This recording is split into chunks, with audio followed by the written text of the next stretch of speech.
So, I'm starting off this vlog entry in the Chrysler 300 because, like I just said in the last video, there's a little bit of an issue with the Chrysler 300 here that I wanted to cover, and I don't think this was a pre-existing issue. I think it just so happened to happen after it got to me. Now, what it is, I'll put my key fob here in the ignition, okay? Yeah, it's dead now, so I'm gonna have to jump it off, and maybe everything will be fine and dandy. I don't know, but that's another thing. For some reason, my key fob gets stuck in the thing. I don't know what that is, but let me explain what happened before. So what was happening before was that I would try to turn it over, and it would just make a clunk, clunk, clunk noise. Not like a tick, tick, tick, tick, tick. It was like clunk, clunk, clunk, as long as I would hold it down. So it would not start. Now the battery is completely dead. Also, I had a check engine light with the clunking noise. So I'm thinking that I would just have to, basically pull the terminal, the negative terminal, and let the computer reset. Possibly for a little bit, and then maybe it'll turn over. Maybe the computer's just kind of messed up. But now I'm pretty sure that it's just the battery was just had just enough voltage left in it to sort of power accessories and stuff, but not turn the car over. That's what I'm starting to think it was now, considering the car is completely dead now. And I can tell you, I'm fairly confident that the reason why that is because the trunk sits open just enough that the light stays on and all, and I think that has pretty much drained the battery over the course of like days and days and days, and here we are sitting in a dead Chrysler 300 now.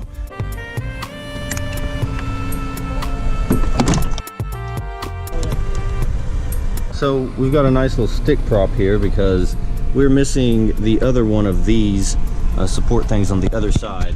It's been like that. That's one little quirk that I never mentioned at all. My GoPro appears to be stuck in upside down mode. I don't know.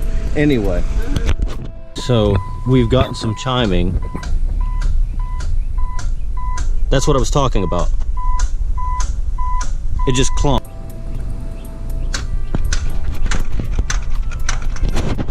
This is what we've got going on right now with the Chrysler, and I don't know what it is.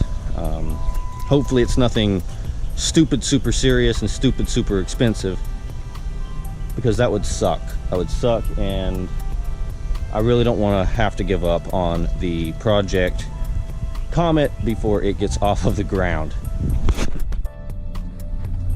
Alright, so I wish I was recording at the moment, but we got it started. We just let it kind of leach some power for a little bit here. And we also went ahead and disconnected the trunk light, so it shouldn't be supplying any power to that and constantly draining the battery anymore. So it was basically just a matter of the battery didn't have enough power to turn the car over. That was a quick status update, if I've ever seen one on this channel. Holy crap. But yeah, that's all it was, and the check engine light is now gone. I don't know if it was because of the trunk or whatever, the trunk light, but there you go. It could be weird things sometimes. I'll throw that off. Yeah, the check engine light, hell, sometimes it's not even anything to do remotely with the engine that triggers the check engine light. I'm not saying that the light did it, but I'm saying, for example, your gas cap could be loose in some cars and it'll trigger the check engine light, which has really nothing to do with the engine, really.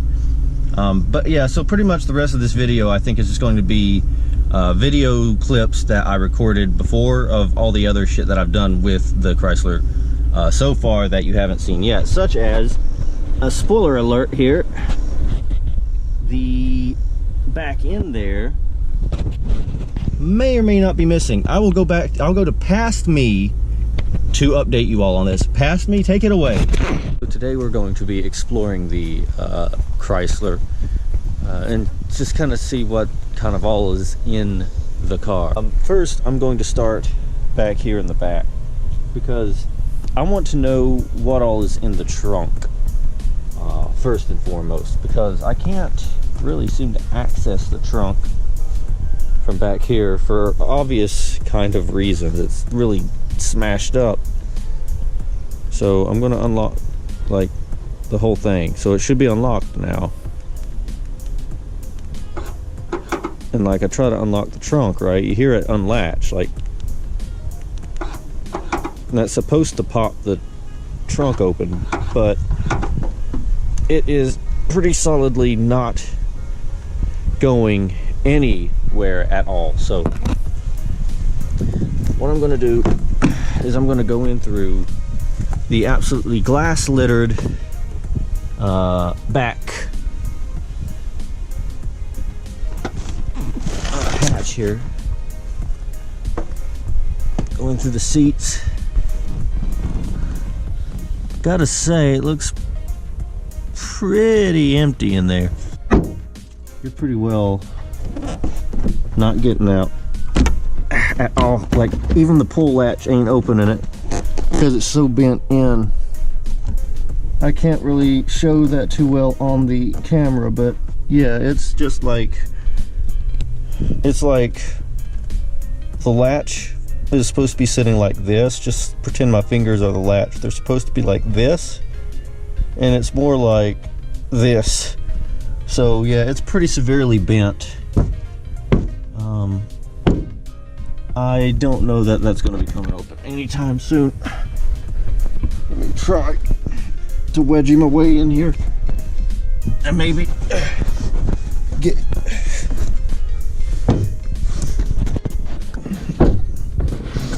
nope, I can't really get enough leverage to really get a good kick or anything.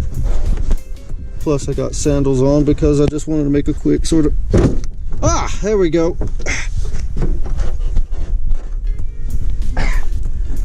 Quick video of it, but there we go. So the 300C's trunk is now fixed in huge quotation marks. So I can open it from the back now technically, or I could just remove it and not have to worry about that again. Fairly tight quarters. That was a bunch of fun going through all that glass. Did not get scratched up though, fortunately. So let's see, is there anything besides the expected? I'm just wondering if there's anything besides the expected in the spare tire unit area. Oh my goodness, this stuff is so bent in that it's got everything just wedgied, pulled, and basically just pinned. It's all just pinned in place.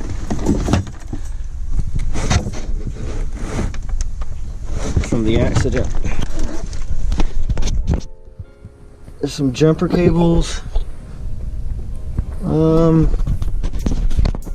And just a slight bit of some miscellaneous stuff, it looks like.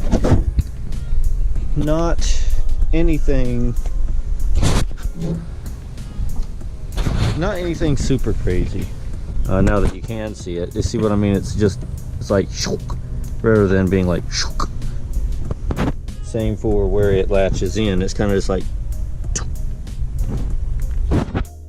I'm sure that these sounds depict exactly what I'm talking about. It's like instead of and instead of makes sense, right? Right? Okay. Moving on.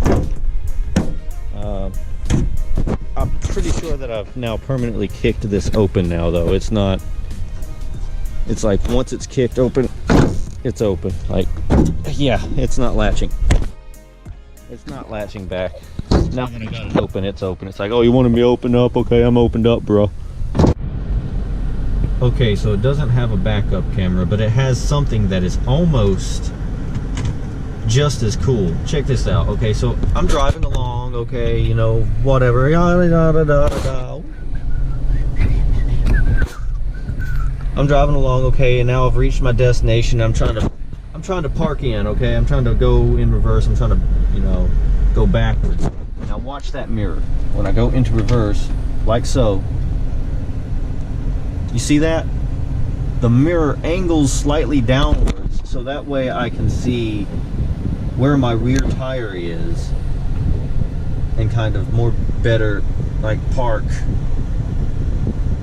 my car within like the lines or whatever the case may be. So it doesn't have a rear view mirror camera, but it adjusts the mirrors so that way I can see kind of where I'm parking a little bit better. And then watch, once I kind of like put it in park or whatever, they straighten back out. They straighten back out. How bad ass is that? Holy crap. This car has some very intriguing features. It really does. It has some very intriguing features.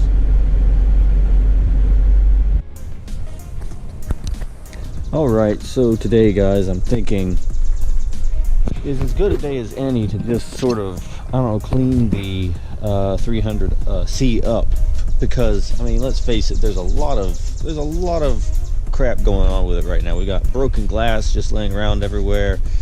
We got just all sorts of stuff. Do a super pro detail job or something, but just enough to sort of get it more livable, I guess you could say. So here we go. We're going to get this all sort of completely sorted out, then we're going to vacuum it out once we get all the bigger stuff out of the way, like the keeps and the throwaways and all that. So this is a CD. This is the CD that I mentioned that was in the CD player. It's just a Success sort of CD. It's just a little cell phone mount, just a little magnet thing. You kind of pop it into the vent, and this little magnet that will hold your cell phone right there. A whole bunch of business cards for several different, it's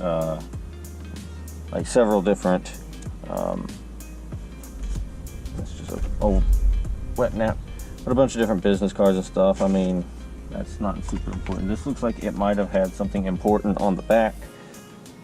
Not sure what that is. Not sure if I need to know what it is. Just a little 49ers pin. I'm not a sports person by any means. Did that just pop off? Okay. Yeah, a little rubber piece just popped off of my glove compartment. Get back. Oh, that's not going back on there. Yes, I'm getting eaten alive by mosquitoes as we speak. Moving forwards here, it's like an old phone charger, a lighter.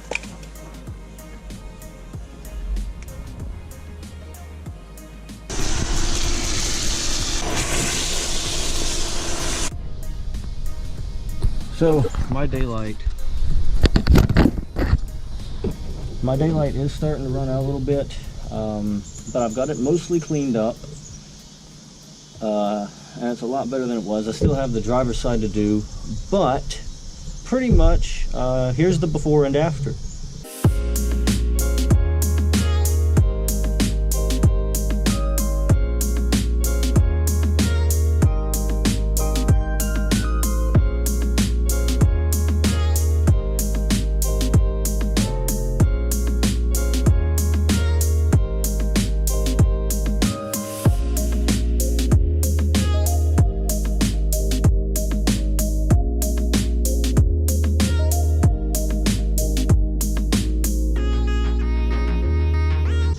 Now, as you see there, it's like a night and day difference as it is. I mean, like I say, I still have the driver's seat right now, but I'm running out of daylight, and I wanted to get that part filmed before that happened. And you know, I want to get out of these mosquitoes as well. But so far, it's extraordinarily much cleaner than it was. So no glass laying around everywhere, less you know cups and paper towels and all that stuff. So let's see. Just yeet the ever living out of those. And we got our wires that are still in fairly decent condition that go to the license plate lights. I don't really know how much of that actually works because I haven't looked at it in the nighttime yet, for one thing, and two, this is happening and these don't work. I mean, so obvious reasons why I would have my or I should say justified reasons as to why I would have my doubts that it works, but at the same time the wire seems to be in, you know, good condition and all, so there is a chance that it works. So just disconnect that and maybe I can yeet the rest of the bumper off. If you guys like this video, be sure to hit that like button. You can comment, tell me what the hell's on your mind. You can turn on your notifications. That's a great way to keep in touch of when I go live with other videos like this. And you can follow me on my Instagram. That's probably one of the better ways if my mind so inclines me to remember to post when I go live. So there's a few good ways. And I will see you all in the passenger seat next ride.